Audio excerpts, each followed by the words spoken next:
और स्वामी जी डिसिप्लिन, ऐसे अर्धहलासन, पादवृत्तासन, पूरा जो लोग लंबा डिसिप्लिन लंबा में जो रहते हैं, गोल गोल बड़ा बड़ा चेहरा बनाना है। जी मेरे भाई। उन्हें इनडिसिप्लिन वाले बड़ी अजीब सी निगाह से देखते हैं और वो खुद को कूल दिखाने के चक्कर में हाथ में एक केन है, एक हाथ में सिगरेट है। अरे ये लोग तो सुबह उठ जाते हैं क्योंकि इनको नींद ही नहीं आती है। हम तो दोपहर में 12 बजे सो के उठते हैं।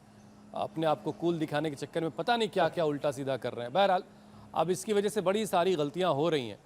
अब स्मोकिंग स्वामी जी, साथ में तंबाकू, प्रदूषण और बार बार होने वाला जो इन्फेक्शन है, इन सारी चीज़ों की वजह से वो लंग्स में लंबे वक्त तक सूजन की वजह बन रहा है। अब इसकी वजह से खांसी है, एलर्जी है, अस्थमा है, लोगों की सांस फूल रही है, दम फूल रहा है। तो स्वामी जी ज़रा फेफड़ों की कैपेसिटी को बढ़ाने के लिए ज़रा सीने को खोलना ज़रूरी है, लोगों का चेस्ट खुले और सांस की बीमारी वाले लोग, जिनको सांस की बीमारी है, वो कौन कौन से अभ्यास ना करें, ये भी ज़रा बताइएगा। एकदम ठीक कह रहे हैं आप। तो एक तो ये अभ्यास पूरा हो गया। अब कोई भी मोटा मोटी खोटा खोटी जो माडोमी झाड़ा झाड़ी नहीं रहेंगे। एक फिर थोड़ा रिलैक्स होने के लिए कर ले ऐसे। दूसरा, फेफड़ों के लिए तो बेस्ट है थोड़ा तेजी से चले और हो सके तो हमारी तरह से रोज रनिंग करें ऐसे, ये रिलैक्स होने के लिए ये, और एक फिर ये ऐसे और ऐसे। अब देखो, फेफड़ों की कैपेसिटी बढ़ाने के लिए एक तो ये सेतुबंद, दूसरा जिनमें थोड़ी एनर्जी अच्छी है वो उष्ट्रासन भी कर लिया करें, चक्रासन भी कर लिया करें ऐसे।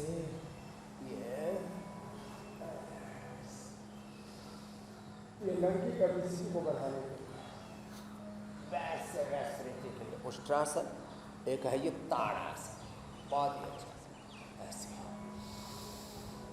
ब्रोंको खाली पीठ श्वासारी बढ़िया श्वासारी गोल्ड खाने के बाद, और हाँ श्वासारी क्वाथ, श्वासारी क्वाथ तो बहुत ही जबरदस्त है। मोनेटी क्वाथ, पंचकोल का काढ़ा, श्वासारी प्रवाही, श्वासारी अव्यय, श्वासारी वटिया, श्वासारी गोल्ड, ये तो खाने के बाद ले लेना सब। और ये ब्रोंको खाली ताड़ासन, फिर एक ही ऐसे ऐसे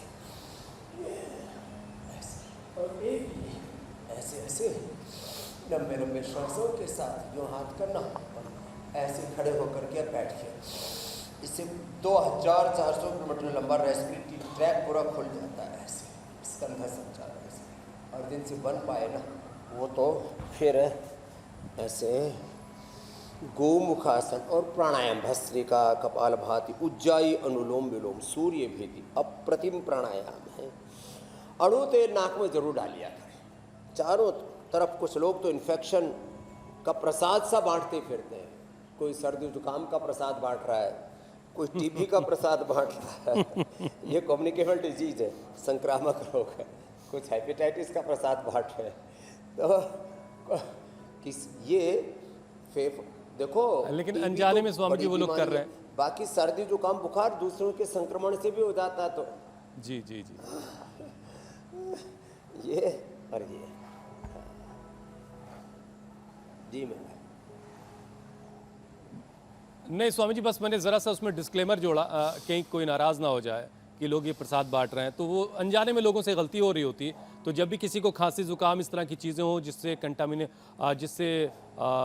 दूसरों को वो बीमारी फैलने का खतरा हो, तो आप प्लीज़ थोड़ा सा मास्क लगा के निकलें।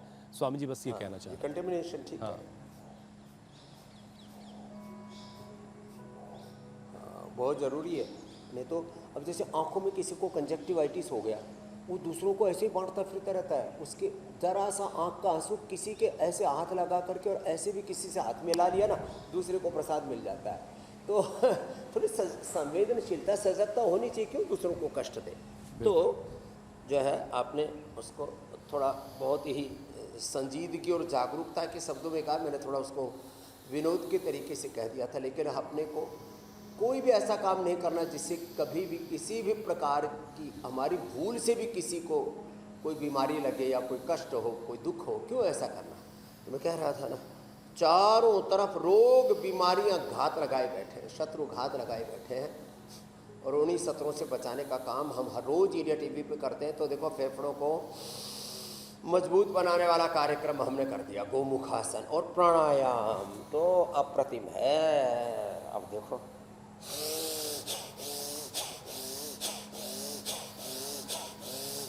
और जब ये फेफड़े प्रभावित हो जाए ना, तो सामान्य रूप से सब आहार बंद करके भुने हुए चने और थोड़ा द्राक्ष खाओ,